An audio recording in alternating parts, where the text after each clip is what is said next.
నరేంద్ర మోదీ గారు పార్లమెంటు సమావేశంలో ఈ నీట్ పరీక్ష లీకేజ్ గురించి మాట్లాడుతూ ఇది చాలా పాపం, ఘోర పాపం, మహాపాపం, ఇలాంటివి ఉపేక్షించకూడదు, మేము ఇప్పటికే వాళ్ళకి శిక్షలు వేశాం, 13 మందిని అరెస్ట్ చేశామని కూడా చెప్పారు నరేంద్ర మోదీ గారు.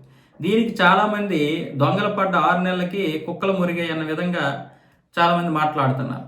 అప్పుడెప్పుడు నెల రోజుల క్రితం జరిగితే ఇప్పుడు మీరు నోరు విప్పుతారా? ఆయన నోరు విప్పకుండానే 13 మందిని అరెస్ట్ చేశారా? ఆయన ఏ దిశానిర్దేశాలు ఇవ్వకుండానే అరెస్ట్ చేశారా? నరేంద్ర మోదీ, ధర్మేంద్ర ప్రధాన్ ఏమైనా ఈ పేపర్ లీకేజ్ చేశారా? ఈ లీకేజ్కి కారణం ఎవరు? దీని వెనక కాంగ్రెస్ కూడా ఉండే అవకాశాలు ఉంటాయి. ఎందుకంటే ఈ విధంగా లీకేజ్ చేస్తే ప్రభుత్వానికి మంచి వ్యతిరేకత వస్తుంది. ఇలాంటివి ఇంతకుముందు వాళ్ళు చేశారు కదా. కాంగ్రెస్ వాళ్ళు అటల్ బిహారీ వాజ్పేయి గారు అధికారంలో ఉన్నప్పుడు కృత్రిమ వ్యతిరేకతలు సృష్టించారు కదా, రైతులతోటి, విద్యార్థులతోటి. మరి ఇప్పుడు కూడా అలాంటివి సృష్టించి ఉండొచ్చు. లేకపోతే మన సూర్యకాంత్ గారు, సిజేఐ గారు ఇలా ఒక్క మాట అన్నారో లేదో, నిరుద్యోగులు బొద్దింకలు అన్నారో లేదు, వెంటనే ఒక పార్టీ పుట్టుకొస్తుందా?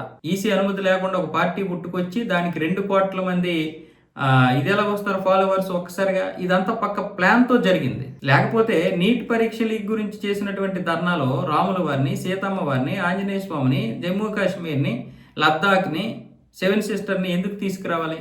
అసలు దీనికి వాటికి సంబంధం ఏంటి? ఏ విధంగా వీళ్ళందరూ ఎంత దీనిగా తీసుకొస్తున్నారు? ఒక్కసారి ప్రాపగండా చేస్తున్నారు. నరేంద్ర మోదీ ఆ రోజు మాట్లాడారు, వాళ్ళకి శిక్షలు పడ్డాయి, 13 మందిని అరెస్ట్ చేశారు. నేను కూడా ఈ నీట్ లీక్ పరీక్షని ఏమి సమర్థించడం లేదు, ఎందుకంటే నాకు పిల్లలు ఉన్నారు. రేపు పొద్దున్న నా పిల్లలు కూడా ఇలాంటివి ఎదుర్కోవాల్సి వచ్చినప్పుడు ఎవరి మీద నేను కోపం చూపించాలి? ప్రభుత్వం మీదే చూపిస్తాను. కానీ దానికి బాధ్యత ఎంతవరకు ఉంటుందో అంతవరకే వాళ్ళు చూస్తారు. కానీ దీని యొక్క ధర్నాలు, రాస్తాలు, నిరసనలు ఇవన్నీ ఎటో దారి తప్పుతున్నాయి. ఇప్పుడే రైతులు వచ్చేసారు, పంజాబ్ రైతులు. ఇప్పటికిప్పుడు పంజాబ్ రైతులు ఎలా వచ్చేసారు? ఏ విధంగా వచ్చేసారు? ఇదంతా పక్క ప్లాన్ తో జరుగుతుందని అర్థం కావట్లేదా మనకి? హిందూ వ్యతిరేకులు వీళ్ళందరూ. అసలు మనం చేయాల్సిందేంటి? మనం దేని గురించి మాట్లాడడానికి వచ్చాం? ఏం చేస్తున్నాం? యాంటీ నేషనలిస్టులా లేకపోతే యాంటీ హిందూయిస్టులా? ఇదేంటిది? హిందువులు వ్యతిరేకించడానికి పెట్టినటువంటి ప్రోగ్రామా? హిందూ దేవీ దేవతలు కించపరచడానికి పెట్టినటువంటి ప్రోగ్రామా? లేకపోతే నీట్ పేపర్ పరీక్ష లీకేజ్ గురించి మాట్లాడినటువంటి ప్రోగ్రామా? ఏ నిరసన? దేనికోసం ఇక్కడికి మనం వచ్చాం? అక్కడ ఏం జరుగుతుంది? జై శ్రీరామ్ అనొద్దని ఒకడు అంటాడు, అల్లాహ్ అక్బర్ అనండి అంటాడు ఒకడు, సీతమ్మ వారి పైన, రాముల వారి పైన జోకులు వేస్తాడు ఒకడు, జమ్మూ కాశ్మీర్కి 370 రద్దు ఎందుకు చేశారంటాడు ఒకడు, లద్దాఖ్ని చైనాకి ఇచ్చేస్తామంటాడు ఒకడు, 7 సిస్టర్ విడిపోతాయి అంటాడు ఒకడు, కేరళ విడిపోతుంది అంటాడు ఒకడు. దేనికోసం ఈ నిరసనలు? ఆ మాత్రం తెలియదా? నిజంగా నీట్ పరీక్ష పేపర్ లీకేజ్ కోసమేనా ఇది? వాంగ్చుక్ని కూడా మనం ప్రశ్నించవచ్చు.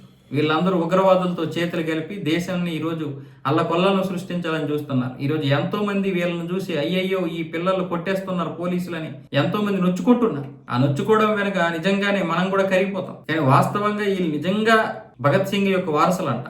భగత్ సింగ్ వారసుల వీళ్ళు. దేశాన్ని విచ్ఛిన్నం చేయడానికి వచ్చినటువంటి వ్యతిరేక శక్తులు. మీరేమైనా అనుకోండి, నాకేం బీజేపీ రూపాయి ఇవ్వదు, ఎవడో రూపాయి ఇవ్వడం. కానీ మనం ఉన్నది ఉన్నట్టుగా చెప్పాలి, నిజాన్ని చెప్పగలగాలి. ఈరోజు హిందువులు మెజారిటీగా ఉన్నంత వరకు నీకు, నాకు, అందరికీ స్వేచ్ఛ. ఇప్పుడు ఎగురుతున్నటువంటి ఈ క్రిస్టియన్స్కి కూడా, అలాగే ఈ సెక్యులరిస్టులకు కూడా మీరు అనుకుంటున్నారు ఏమైనా తేడా జరిగిందంటే ఇంకా అక్కడ ఏం ఉండదు. ఒక్కసారి హిందువులు మైనార్టీలు అయిన తర్వాత అభిజిత్ దీప్కే ఉండడు, ఆ వాంగ్చుక్ ఉండడు, గాడిద గుడ్డు ఉండడు, గన్నెర రొడ్డ ఉండడు, రాహుల్ గాంధీ ఉండడు. మొత్తం అయిపోద్ది, ఇస్లామిక్ కంట్రీ అయిపోద్ది. అప్పుడు ఏ క్రిస్టియన్స్ అయితే వీళ్ళకి సపోర్ట్ చేశారో ఈ క్రిస్టియన్స్ని కూడా తరిమే రోజులు వస్తాయి. హిందువులు మెజారిటీగా ఉన్నంత వరకే మీకు ఈ స్వేచ్ఛ.